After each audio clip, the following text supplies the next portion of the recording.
So we've got a bit of a logic question here. We're told we've got two numbers, m and n, and we're told that this is a multiple of 5, and this is even. So if we looked at the factors of these numbers, this must contain a 5, and this must contain a 2. So if we wrote out the factors of m, we could say that m is equal to 5 times something times something, and n is equal to 2 times something times something, and it may go on.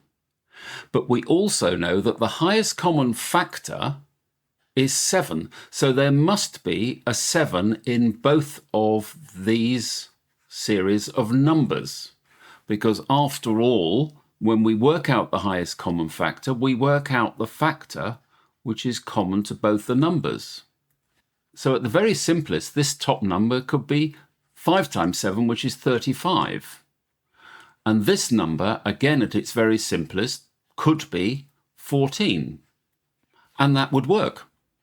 And that would be a perfectly good answer, that m could be 35 and n is equal to 14. And that will get you your marks.